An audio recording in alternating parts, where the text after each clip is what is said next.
अस्सलाम वालेकुम। आज हम पढ़ेंगे इन्फ्लेमेशन की बेसिक्स। सबसे पहले तो हम देखते हैं कि एक्यूट और क्रॉनिक इन्फ्लेमेशन के बीच में डिफरेंस क्या होता है।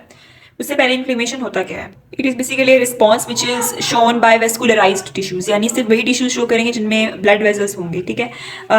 किसको ये रिस्पॉन्स शो करते हैं? इन्फेक्शंस को, बाहर से कोई माइक्रोब्स या टॉक्सिन्स आ जाए, या फिर टिश्यू नेक्रोसिस हो जाए। ठीक है, टिश्यू को खुद इंजरी हो जाए। इसके रिस्पॉन्स में क्या होता है कि सर्कुलेशन से कुछ मॉलिक्यूल्स आते हैं जो कि इन साइट्स पर आते हैं और यहाँ पे जो ऑफेंडिंग एजेंट होता है उसे एलिमिनेट करने की कोशिश करते हैं, या फिर टिश्यू को हील करने की कोशिश करते हैं। जो इंजर्ड टिश्यू है उसको रिपेयर करते हैं। ठीक है। So this is a survival response, it is a protective response which is necessary for survival. अगर ये नहीं होगा ना तो wounds would never heal, infections जो है वो कभी ठीक ना हो, और इन्फेक्शंस जो है वो हमेशा ससेप्टिबिलिटी जो है उनकी ज़्यादा हो जाए। दूसरी तरफ हम कहते हैं लेकिन अगर इन्फ्लेमेशन ज़्यादा हो जाए ना तो इसके भी कुछ हार्मफुल इफेक्ट्स होते हैं, ज़रूरत से ज़्यादा इन्फ्लेमेशन हो जाए।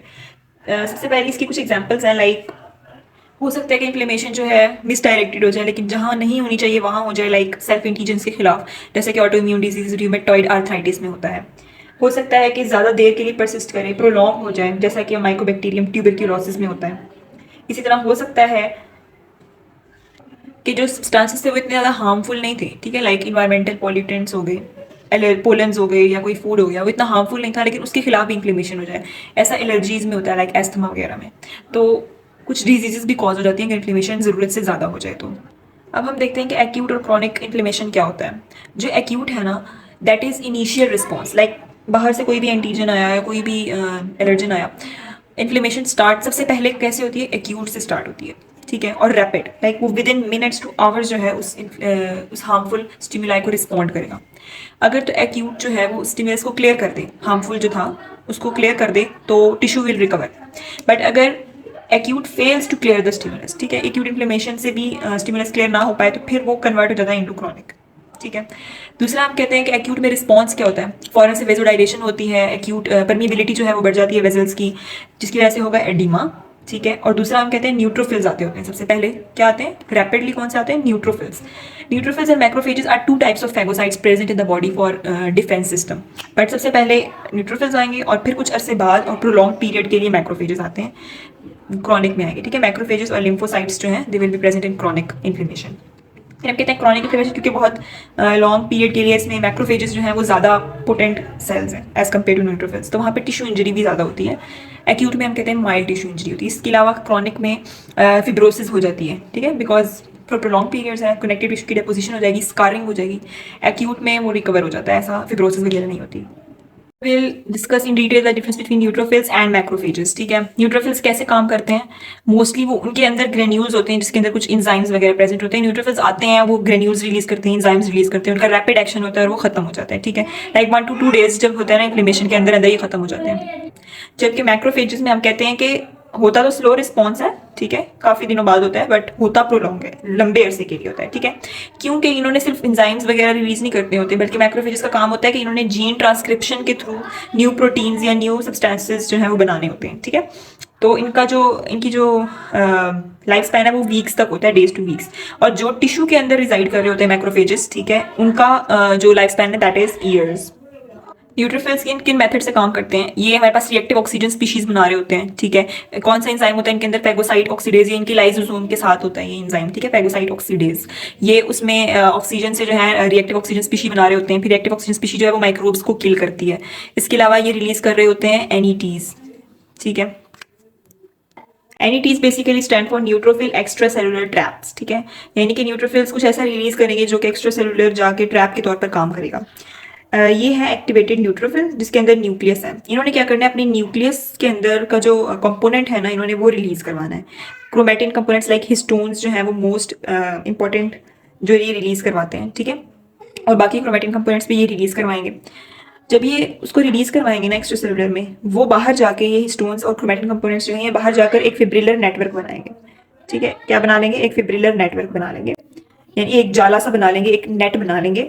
उस नेट में आकर एंटी माइक्रोबियल पेप्टाइड्स, ठीक है, और ग्रेन्यूल इंजाइम्स वो इस नेट में आके एक्यूमुलेट होंगे। ठीक है, वो यहाँ पे आके कंसंट्रेट होना शुरू कर देंगे, इसके साथ बाइंड करना शुरू कर देंगे। क्या? Anti microbial peptides and granule enzymes. अब यानी कि एक एक्स्ट्रा सेलुलर ट्रैप बन गया है जहाँ पे माइक्रोब की डिस्ट्रक्शन होगी। ठीक है, तो एक जाला सा बन गया है, एक नेट बन गया है जहाँ पे माइक्रोब्स की डिस्ट्रक्शन होगी। ये भी ध्यान रखना है कि क्योंकि इन्होंने अपना न्यूक्लियस जो है उसके कंटेंट्स रिलीज करवा दिए, तो इसलिए इनका न्यूक्लियस जो है ये खत्म हो जाता है और ये खुद डाई कर जाते हैं। ओके, सो नेट समझ आ गया। फिर हम कहते हैं लाइसोसोम्स की भी सिक्रीशन करवाते हैं, लाइसोसोमल एंजाइम्स की, वो भी माइक्रोब्स को किल करने में हेल्प करते हैं। तो न्यूट्रोफिल के हो गए ये मैकेनिज्म।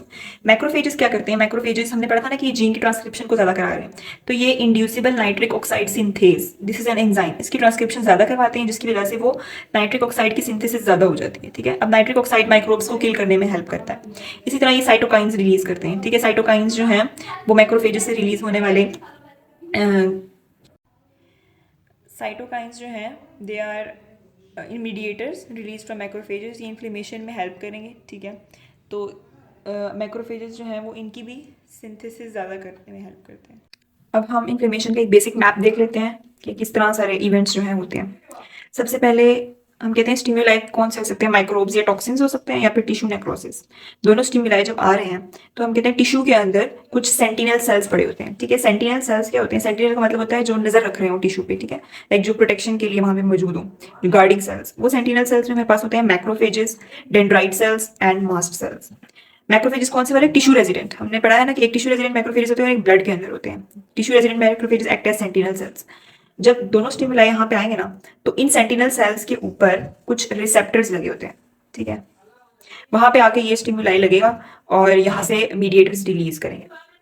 अब वो रिसेप्टर्स जो है, हम दो तरह के रिसेप्टर्स जो है वो यहाँ पे पढ़ते हैं। सबसे पहला जो है वो है TLR, which means toll like receptors. ठीक है, these टोल लाइक रिसेप्टर्स के ऊपर कभी कोई स्टिमुला आएगा, लाइक माइक्रोबियल प्रोडक्ट्स आकर लग सकते हैं, या फिर सेल डैमेज के कौन से स्टिमुलस होते हैं, या फिर लीक्ड DNA। ठीक है, या फिर हम कह रहे हैं कि सेल के अंदर का जो पोटाशियम लेवल है ना वो लो हुआ हो। ठीक है, इन दोनों से हमें पता चल जाता है कि सेल डैमेज हुआ है और ये दोनों आके रिसेप्टर पर लगते हैं, तो हमें ये वाले रिसेप्टर जो है ये एक्टिवेट होते हैं। टोल लाइक रिसेप्टर जो है फिर वो आगे जाके साइटोकाइंस बनाएंगे।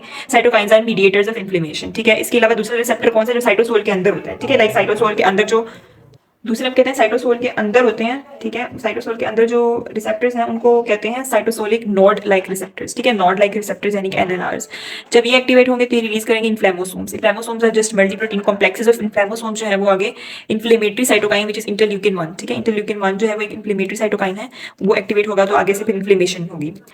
जैसा कि हमने देख लिया कि ये तीनों सेल्स जो हैं ये मीडिएटर्स लाइक अमाइंस या साइटोकाइंस रिलीज करवाएंगे। ठीक है, ये वाले जो मीडिएटर्स हैं ये आगे जाके दो तरह के जो इनकी इन्फ्लेमेटरी रिएक्शन है ना वो वेजोडाइलेशन करा देते हैं और सेल्स एंडोथेलियल सेल्स के बीच में जो परमिबिलिटी है उसे बढ़ा देते हैं, जिससे फ्लूइड जो है वो इंटरस्टिशियल स्पेसेस में आ जाएगा और एडीमा हो जाएगा। ठीक है, एट द टिश्यू, लाइक समझे यहाँ पे क्या हो रही है, इंजरी हो रही है। ठीक है, तो जो टिश्यू रेजिडेंट मैक्रोफेजेस थे उन्होंने साइटोकाइन रिलीज किया, वहीं पे जो ब्लड वेजल्स थे ना उन्हीं का क्या हुआ, वेजोडाइलेशन हुई और वहीं जगह पे एडीमा हो गया। ये सारा क्या है, ये एक्यूट इन्फ्लेमेटरी रिस्पॉन्स है। ठीक है, एक्यूट इन्फ्लेमेटरी रिस्पॉन्स में पढ़ा था ना कि एडीमा होता है। दूसरा हम कहते हैं कि ये मीडिएटर्स क्या करवाते हैं, ल्यूकोसाइट की रिक्रूटमेंट कराते हैं। ठीक है, ल्यूकोसाइट में दो इंपॉर्टेंट ल्यूकोसाइट कौन से हैं? न्यूट्रोफिल्स जो कि एक्यूट इन्फ्लेमेशन में आते हैं इनिशियली, और फिर मैक्रोफेजेस आते हैं। ठीक है, वो बाद में आते हैं क्रॉनिक इन्फ्लेमेशन में या फिर later in acute inflammation. Leukocytes की रिक्रूटमेंट आ जाती है, फिर ल्यूकोसाइट्स भी जो है वो ब्लड को क्रॉस करके तो टिश्यू के अंदर एंटर हो जाते हैं, फिर वो साइट ऑफ इंजरी के पास जाते हैं with the help of chemotaxis. ठीक है, कुछ केमिकल्स होते हैं लाइक कीमोकाइंस, उनकी वो उनको अट्रैक्ट करते हैं towards the site of injury. तो this was basically a basic map, इसको हम डिटेल से आगे वाली वीडियोस में पढ़ेंगे।